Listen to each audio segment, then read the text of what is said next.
Estou abrindo aqui o meu computador, mas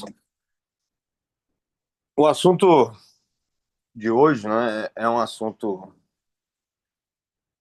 que é desafiador em vários aspectos e a gente vai tratar a questão apologética diretamente, porque talvez seja a questão mais fácil, mas a gente precisa abordar também a questão espiritual, né, do que representa o islamismo no mundo, né, e na África e Moçambique em particular. O, o Brasil não é assim um país muito afetado pelo islamismo, não havia previsões de que a gente passaria a ser, o que acabou talvez não se concretizando, né? Mas desde que eu sou jovem, né, havia um certo até desespero do Brasil se tornar um país muçulmano, né, vindo pelo sul e tal, no Brasil. E isso nunca realmente deslanchou, né? Em Moçambique é uma realidade, embora não seja talvez a realidade que a gente pensa que é, né?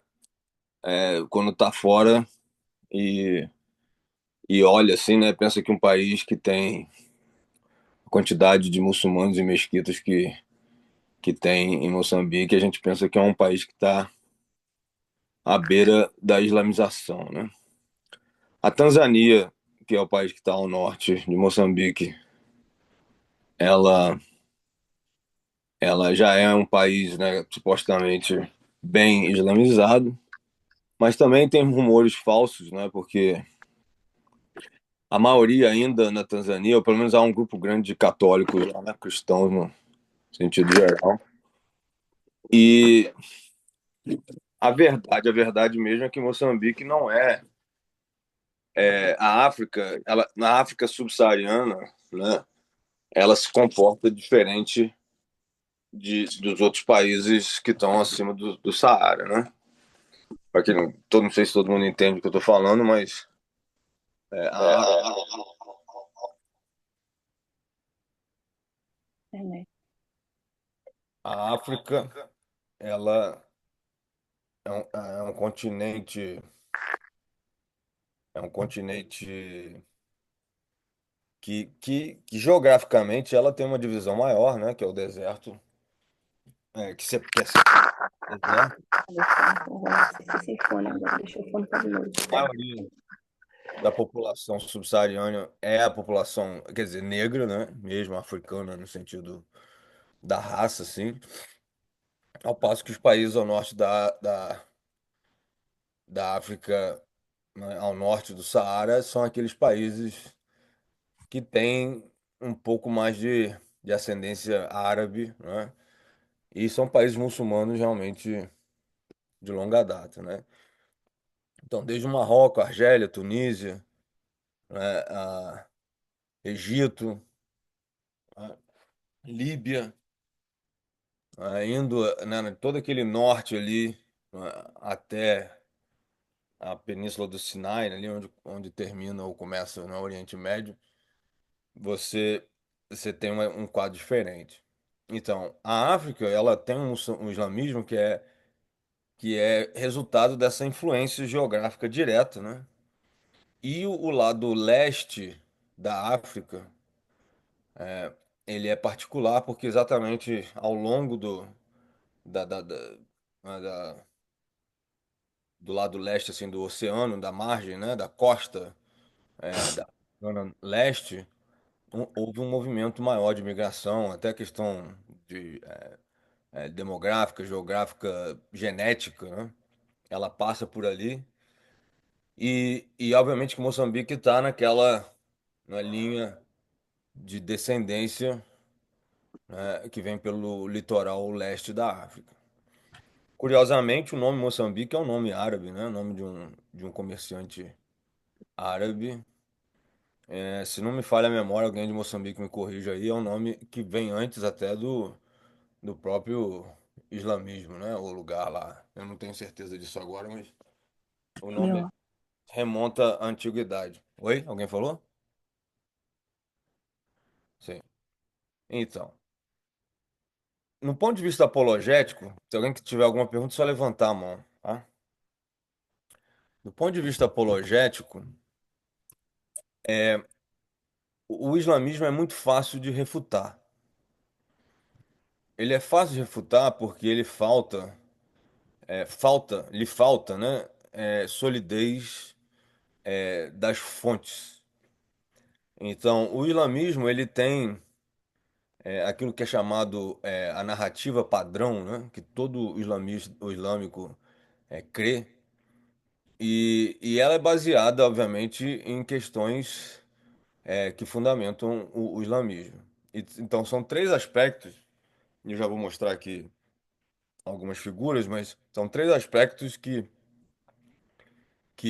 você pode confrontar, que são básicos realmente da narrativa padrão do islamismo. Quais são esses aspectos? O primeiro, quer dizer, não é o primeiro, né? Mas a própria questão da historicidade de Maomé, né?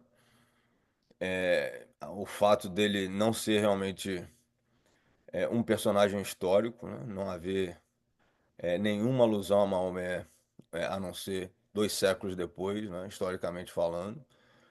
E o mesmo problema parece acontecer com a cidade de Meca, né? Que para o Alcorão é a cidade onde tinha jardins, onde foram enterrados mais de 300 profetas e tal, né? Assim, eles contam Meca como se fosse um verdadeiro início da humanidade. E a verdade é que Meca, tanto geograficamente como biologicamente, né, ecossistemicamente, ela nunca foi nada disso, né? E o terceiro tripé, né, o terceiro pé do tripé que se derruba é o tripé do próprio Alcorão, né? Que também lida com as mesmas questões de historicidade, né? Porque as fontes e os escritos datam do final do século nono, né? E alguns até quase no décimo lá, e aí passando. Então, é, se você tiver um confronto acadêmico com o islamismo, né? Eu vou dar referência de vários livros e tem vídeos até muito bons para isso. A gente consegue facilmente refutar o islamismo como uma religião falsa, entendeu?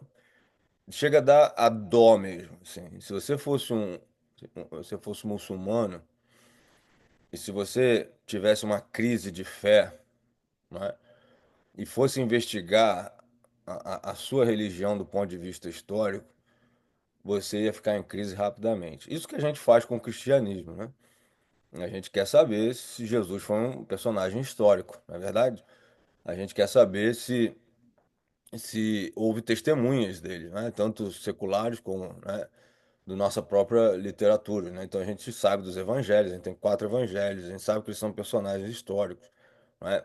Não há dúvida disso, eram contemporâneos a Jesus. Os evangelhos foram escritos, né, ainda nos primeiros anos, né, nas primeiras décadas pós-Jesus, assim também como o resto do Novo Testamento. Não há dúvida sobre Jerusalém, né, como cidade e lugar, né, da crucificação dele e parte do ministério, né, da Galileia.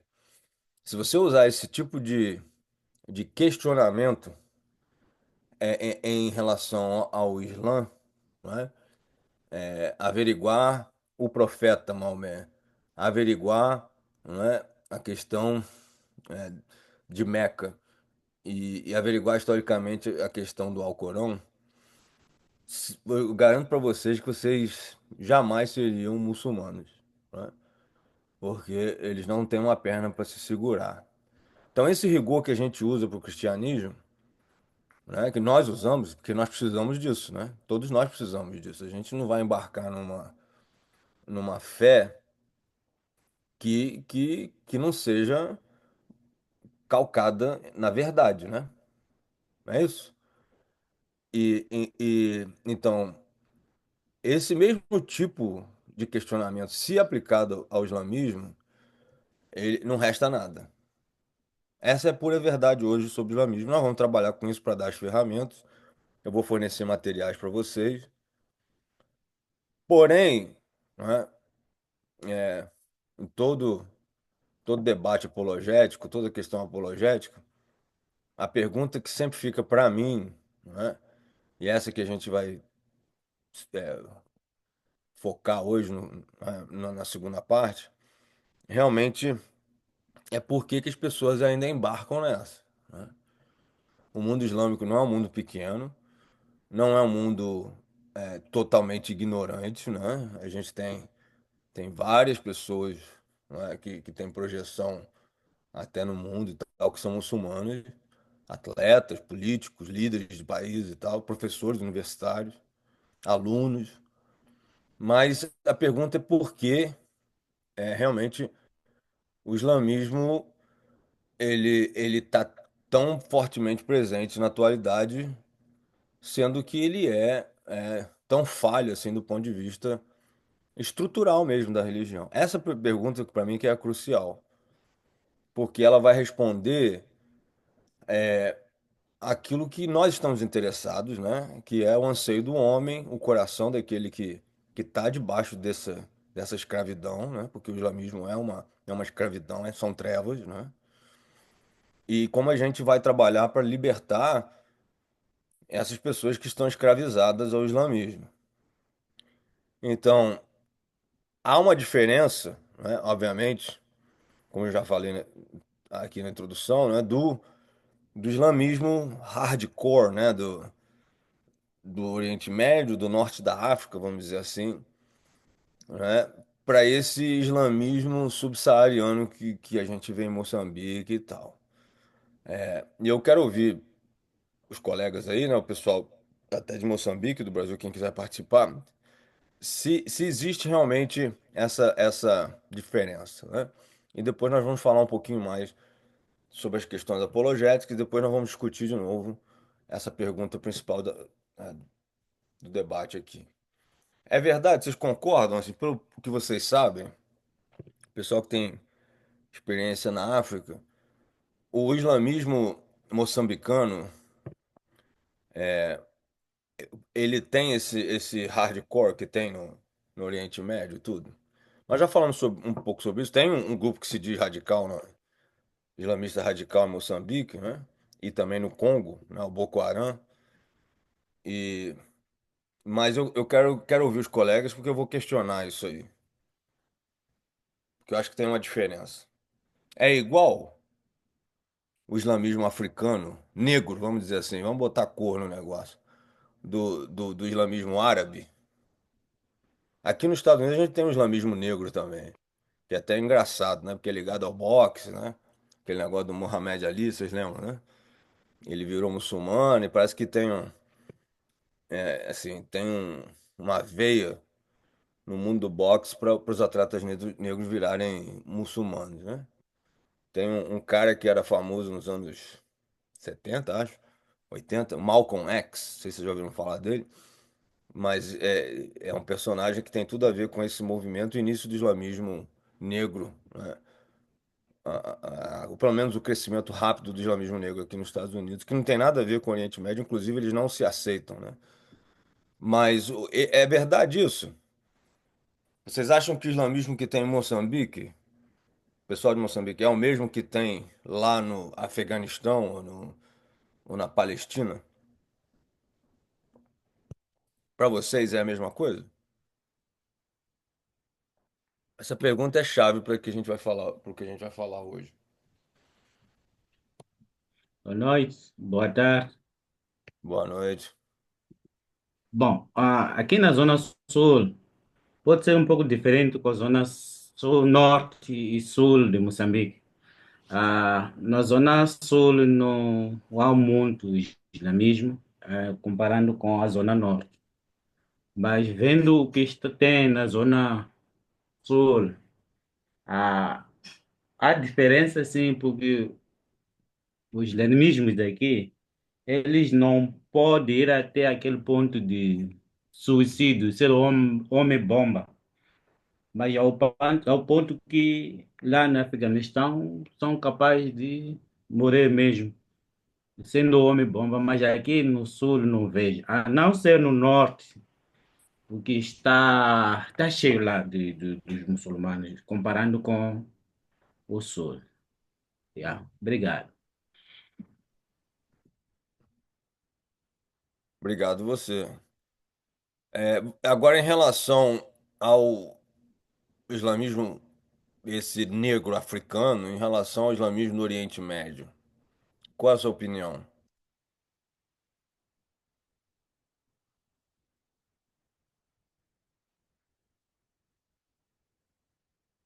Yeah. Não, não sei. Estou aqui para aprender. Vamos aprender Ah, juntos.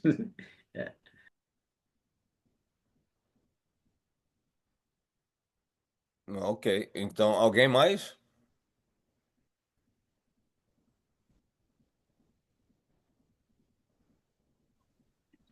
Paz, boa noite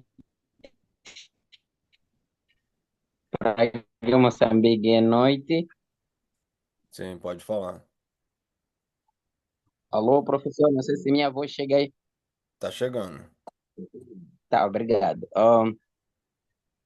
Eu sou Cláudio, estou no norte, na província de Nampula, aqui em Moçambique. Ah, eh, em relação ao islamismo, ah, quase uma vez já tive mais essa cadeira na teologia média e ouvi historial como é que eles chegaram aqui em Moçambique. Por isso que o irmão que estava a defender agora sobre o islamismo entre norte e sul, diferenciou que no sul tem menos aderência do que no norte. Eles, quando entraram aqui em Moçambique, iniciaram aqui no norte. Isso há muita aderência. E aqui no norte é nas zonas costeiras, nos distritos de Ilha, Nacala, Porto, Nemba, Mojinguale, Moma, Angoche, lá nas costeiras, onde eles são a maioria do que igrejas mesmo.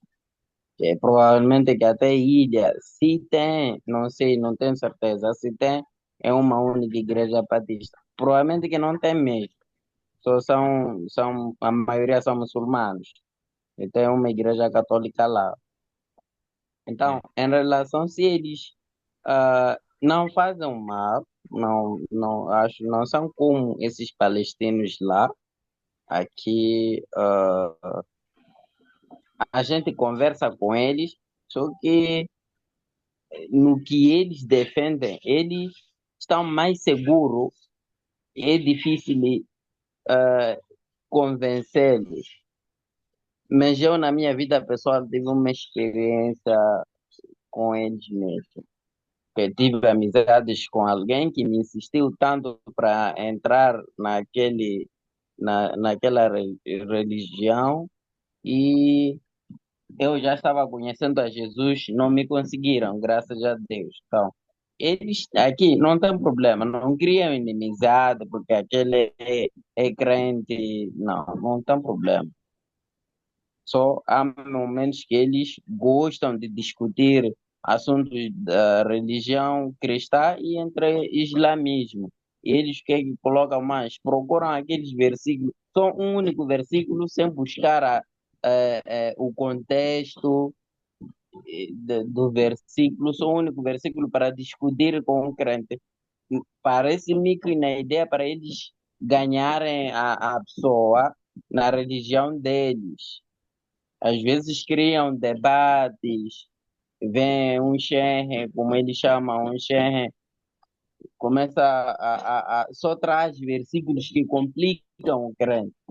Então, Uhum. nisso é necessário que a gente esteja mais preparado nessa parte. Me interessei muito essa aula. Obrigado. Muito bom. Se alguém quiser falar mais, eu queria ouvir essa questão de Moçambique, mas a gente vai ouvir, eu acho que à medida que a gente caminha. Eu estou usando uns slides aqui do Ray Smith, né, que é um doutor cristão, filho de missionário americano, que é o cara mais, eu diria que é o maior apologeta contra o islamismo hoje, embora existam vários, mas ele é o mais brigão, né? Vamos dizer assim, é o que está mais no ringue da apologética mesmo.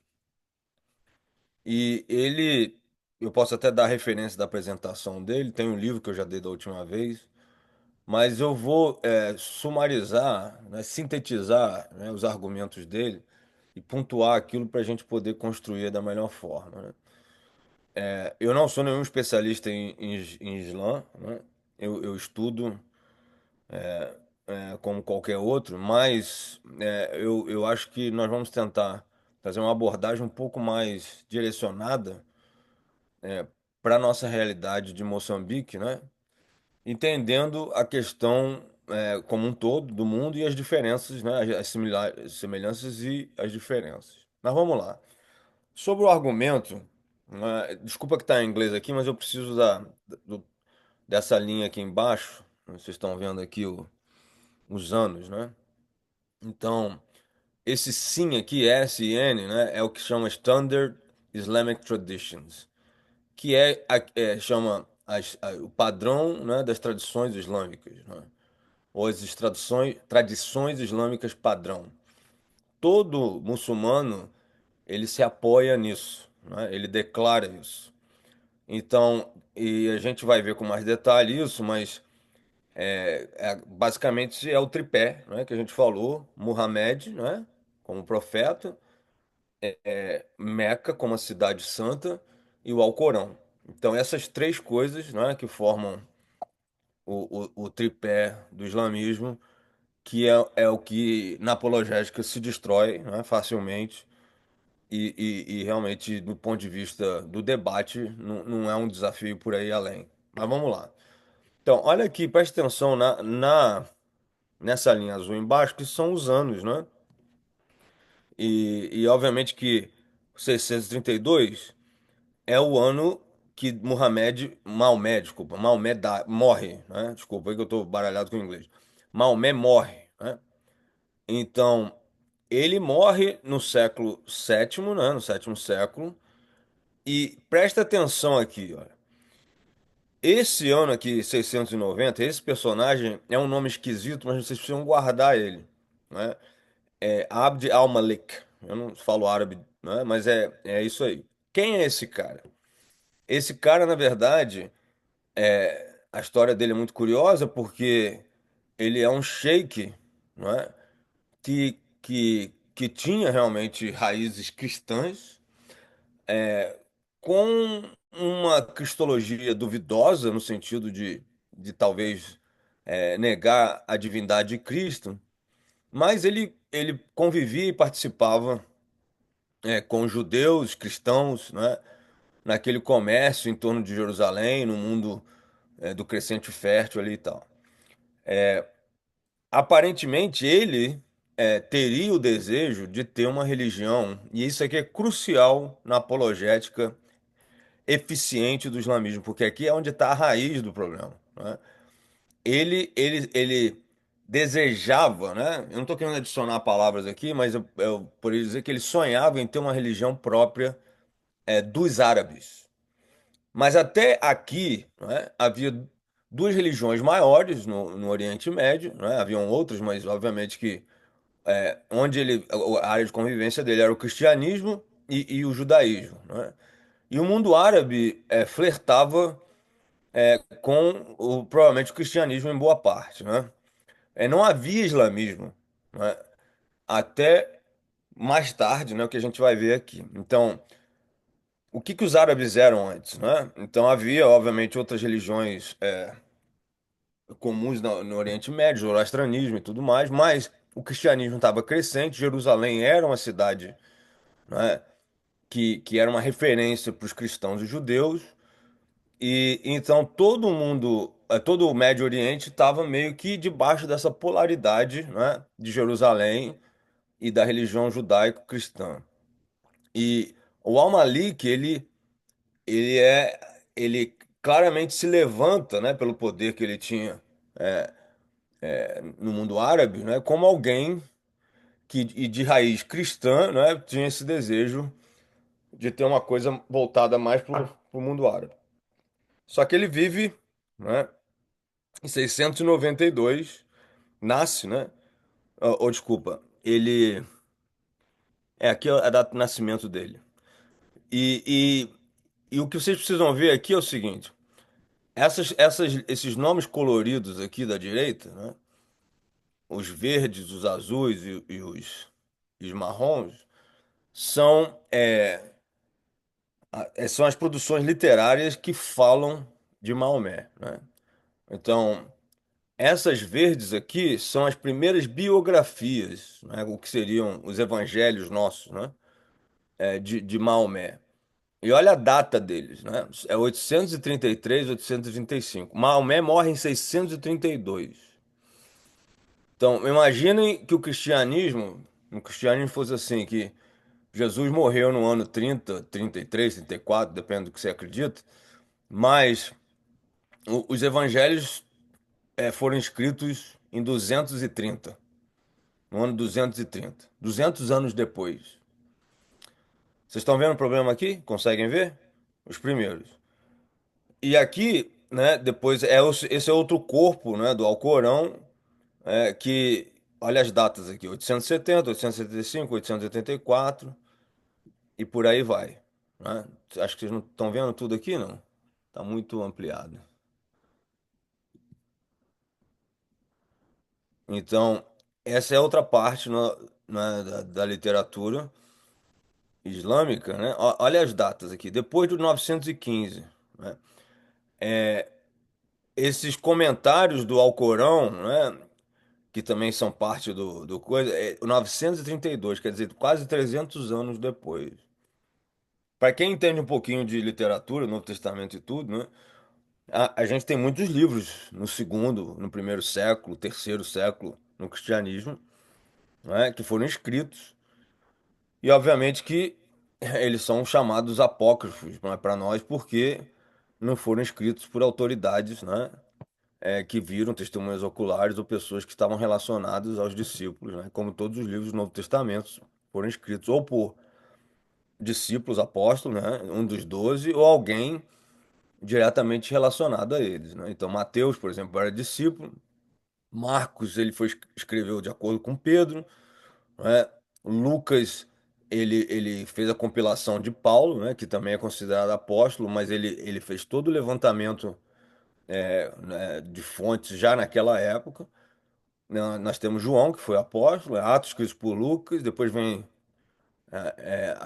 os 14 livros de Paulo, né? E por aí vai, né? Temos Tiago, irmão de Jesus, Pedro de novo, João nas cartas lá do fim, né? E Apocalipse de João.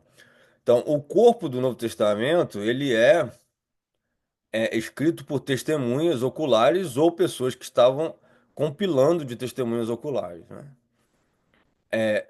Vocês conseguem perceber isso aqui, essa questão do tempo, a distância? É por isso que esse gráfico é importante, né? Quem começou a falar dele, na verdade, né? Esses abássides aqui, não sei como é que fala em português, se alguém puder ver, né? É, ele foi pela primeira vez falado e foi o movimento Maomé, antes mesmo né, da criação do Alcorão, esses abissídios começaram a falar, né? É, 141 anos, né, depois de que, na verdade, ele teria sido, né, teria existido. Tá vendo aqui a diferença, né? Então, para vocês entenderem, Maomé, ele só aparece aqui na história, né? E mais a referência, né, pregressa deles, né, tanto para Mohamed, ou para o Sheikh, ou para esse grupo que criou, ela é anterior, né? Por exemplo, os abacídeos estão aqui 84 anos, né? Eles começam a trabalhar essa ideia, né? E realmente é uma coisa que não tem nenhum fundamento, assim, não tem nenhuma, eles não conviveram com o suposto Maomé, né? E então, depois que eles começaram a promover essa ideia, né, a difundir essa ideia, Então se começou a produzir essa biografia e tal, e bem distante até do que eles falavam, né? E da mesma forma esse sheik que queria. Então, o que que é a origem da, da literalicidade, né, do Alcorão? É uma coisa que foi produzida no período de 200 anos, não é? Que teve início, na verdade, um período de talvez 50, 100 anos aqui, né, que é essa parte aqui azul, verde e marrom. 50, 100 anos aqui, né? Distantemente da própria vida do Maomé, do próprio sheik que quis, né, a religião dos árabes, e 84 anos depois desses rumores que os abássides começaram a falar. Há uma razão para isso, eu vou deixar isso, o que o Ray Smith ele fala bem, né? Porque tem o desejo, tem o coração do Abd al-Malik, né? Esse personagem foi histórico, ao contrário de Muhammad, né? E os abássides, assim, a questão deles começarem a falar depois do Al-Malik, existe uma razão para para esse rumor, né? Para essa ideia de Maomé começar a existir no coração dos abássides. Pode falar, Cláudio. Pode fazer a sua pergunta.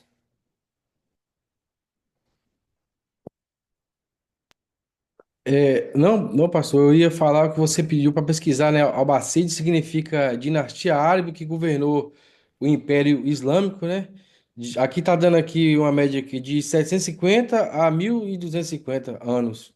Não, mas como é que fala em português? É abássides mesmo? Ah, entendi. Aí em português, né? E acho que não fala assim, não. É que tá aqui, deriva-se da palavra não fala o significado, não. É. É, Não, não é o significado. É como é que é abássides? como é que se fala, né? Aqui não fala como é que se fala, não, viu?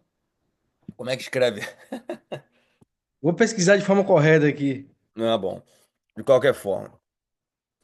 É, essa questão do Al-Malik, né, ela é importante porque, então, você tem dois elementos aqui cruciais para a formação do islamismo, que é onde eu quero debruçar para o nosso evangelismo eficiente, né? Como alcançar os muçulmanos de uma maneira eficiente. Então, é um desejo de uma religião voltado para a etnia. Isso é importante.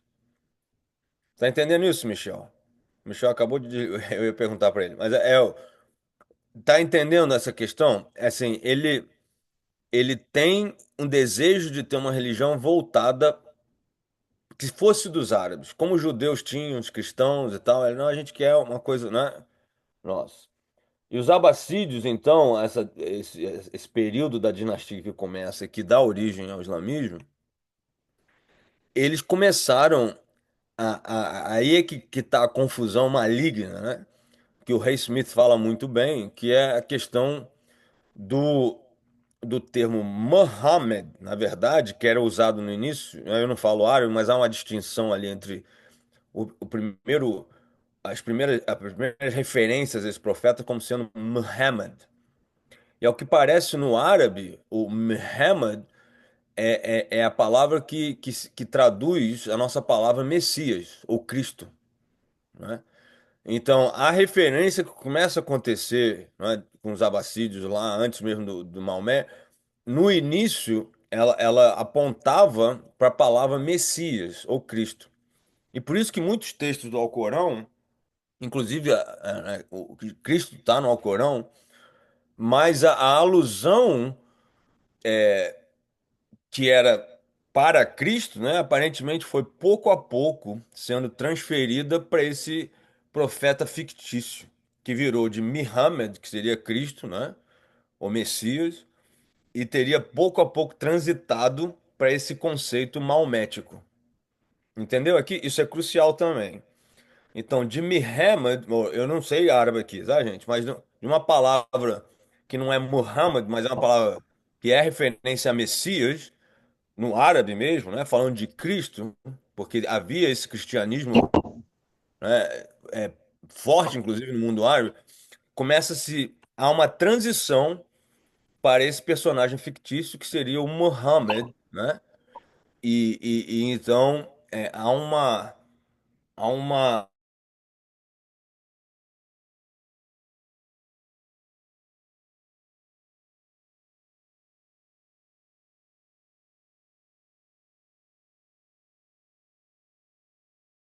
aqui, né? Eu não sei se está todo mundo entendendo. É um assunto fácil, uma vez que você entende, mas algumas questões talvez não sejam tão claras para vocês. Mas assim, o que eu quero dizer é o seguinte: